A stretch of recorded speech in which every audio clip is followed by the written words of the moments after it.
اعوذ باللہ من الشیطان الرجیم بسم اللہ الرحمن الرحیم اللہم صل علی محمد و آل محمد وعجل فرجہم۔ ہر اسلامی مہینے کی 13، 14 اور 15 تاریخیں یہ ایام بیض کہلاتی ہیں، اور ایام بیض کی تاریخیں دین مبین اسلام میں اور اسلامی مہینوں میں انتہائی اہمیت کی حامل ہیں۔ ان میں عبادت کرنا ثواب ہے اور ان میں روزہ رکھنے کا بہت ثواب ہے۔ اور ایام بیض شروع ہوتی ہے 13 سے، 13، 14 اور 15۔ 13 ایام بیض کا پہلا دن ہے، 13 ہو اور وہ بھی رجب کی 13 رجب کا نام آئے تو ہر مومن کا دل خوشی سے مسرور ہو کر کھل جاتا ہے، اس لیے کہ نبی دو عالم حضرت محمد مصطفیٰ صلی اللہ علیہ وآلہ وسلم کے بلا فصل خلیفہ، امیر المؤمنین، امام المتقین، قائد الغر المحجلین، امام علی ابن ابی طالب علیہ السلام 13 رجب کو 30 عام الفیل کو خانہ کعبہ میں بیت اللہ کے عین درمیان تشریف لائے کہ ان کی ولادت باسعادت خانہ کعبہ میں ہوئی، اس لیے انہیں مولود کعبہ کہا جاتا ہے۔ ایام بیض ہو اور وہ بھی رجب کے تو ان کی بلندی بہت زیادہ ہے، ان کا ثواب بہت زیادہ ہے، ان روزوں کا ثواب بہت زیادہ ہے۔ چند اعمال 13، 14 اور 15 کے ذکر کروں گا کہ ماہ رجب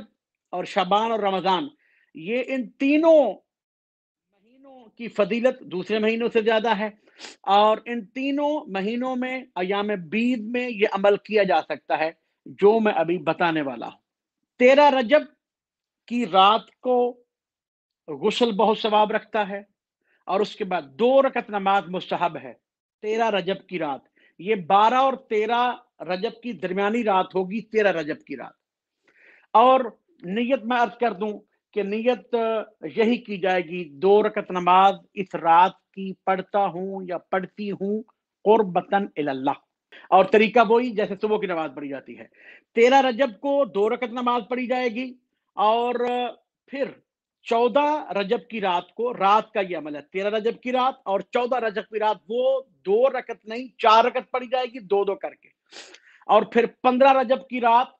6 رکعت پڑھی جائے گی، 2 2 کر کے۔ طریقہ اس کا یہ ہے کہ 2 رکعت نماز جب شروع کرنی ہے تو سورۃ الحمد کے بعد ایک دفعہ سورہ یاسین پڑھنا ہے، ایک دفعہ سورہ ملک پڑھنی ہے، اور ایک دفعہ سورہ توحید پڑھنی ہے۔ جس کو سورہ یاسین زبانی یاد نہیں ہے، سورہ ملک زبانی یاد نہیں ہے، وہ اوپر سے دیکھ کے بھی پڑھ سکتا ہے، چاہے وہ موبائل پہ ہو یا قرآن پاک پکڑ کر، وہ اوپر سے دیکھ کے بھی پڑھی جا سکتی ہے۔ 2 رکعت نماز 13ویں کی شب، 4 رکعت نماز 14ویں کی شب، اور 6 رکعت نماز یہ 2 2 کر کے پڑھی جائیں گی 15ویں کی شب۔ امام جعفر صادق علیہ السلام کا فرمان ہے، اس طریقے سے جو ان راتوں میں نمازیں بجا لائے گا تو گویا اس نے تینوں مہینوں یعنی ماہ رجب، شعبان اور ماہ رمضان کی تمام فضیلتیں حاصل کر لی ہیں۔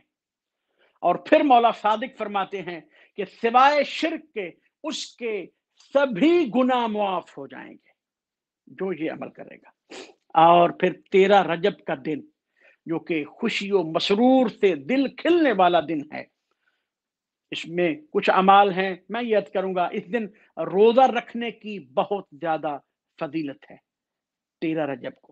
اس کے بعد 14 کا روزہ کی بھی بڑی فضیلت ہے، اور پھر 15 رجب کے روزے کی بھی بہت فضیلت ہے۔ 15ویں رجب کی رات کو غسل کرنا مستحب ہے، اور غسل کا بھی یہی، کوئی بھی رات ہو جب غسل کا ثواب ذکر ہو تو اس کا ایسے بھی نیت کی جا سکتی ہے کہ غسل کرتا ہوں اس رات کا یا غسل کرتی ہوں اس رات کا قربتاً اللہ، اور ایسے ہی 2 رکعت نماز کی بھی نیت ایسی ہوگی کہ 2 رکعت نماز پڑھتا ہوں یا پڑھتی ہوں اس رات کی قربتاً اللہ۔